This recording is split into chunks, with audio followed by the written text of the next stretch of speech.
Steinman, is there a Black Swan event on our horizon? The big question. Elsie, there is no such question. Look at the logic. The moment you know, it's no longer a black swan. You see, this is the whole thing. You don't know that it's the highest risk or 100% risk. It's randomness at the extreme. So, and I deliberately gave you that question that you must ask me, so to demonstrate to our listeners that the whole thing about the black swan is those that you don't know. You can't predict them, you can't determine them, you don't know where, you don't know when. We can look at a few, let's call them grey swans, according to the less robust definition. It'll rain again in the south in winter. The railway track between Keetmanshoop and Assap will flood again, wash away.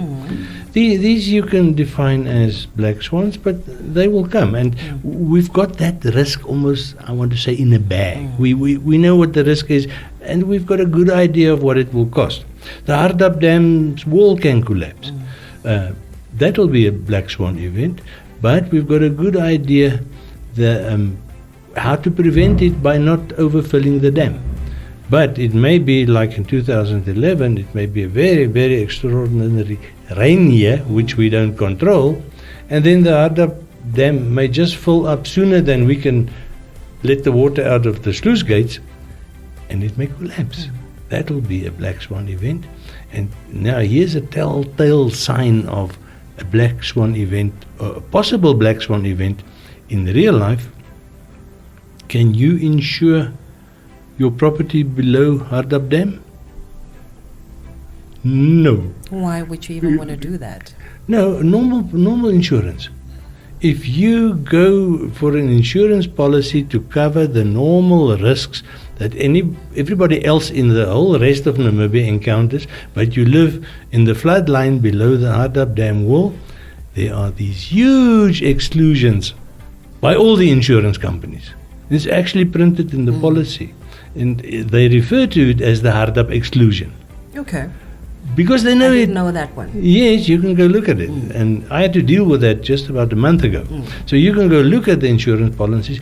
The fact that they are not prepared to insure property below or in the Hardap floodline shows you that they don't know how to assess the risk. It's impossible to quantify what the losses will be, which makes this a black swan event. You can help me. What other black swan events can we think of? The Namibian Stock Exchange can crash, although it's highly unlikely because it is so illiquid. So don't look at me like that. Everybody who works there every day. But it's possible. It's possible. But unlikely. That's why I'm looking at you like that. It is possible. But unlikely. As I said, the tsunami in Walfish Bay, it's possible from the way nature works. Highly unlikely. Why? Because we don't know of anyone. If we come closer to home, black swan events that we actually had in the past was severe flooding in the Okavango River. That can cause a lot of damage and is also unpredictable. We can't even predict in Namibia rain 2 days from now, never mind a whole season from now. So it's possible that severe flooding in the Kavango from the Okavango River can cause black swan events all along the river. It's possible that severe flooding in the Zambezi, I don't say it will wipe out Katima, because Katima is on a bit of a rise in the landscape there, but it can wipe out a large part of Zambezi region. And it actually happened in 1974, I think. Can you remember? No. When they were building Kariba, No. there was a major flood. It actually eventually postponed the completion of the Kariba Dam wall by 1.5 years.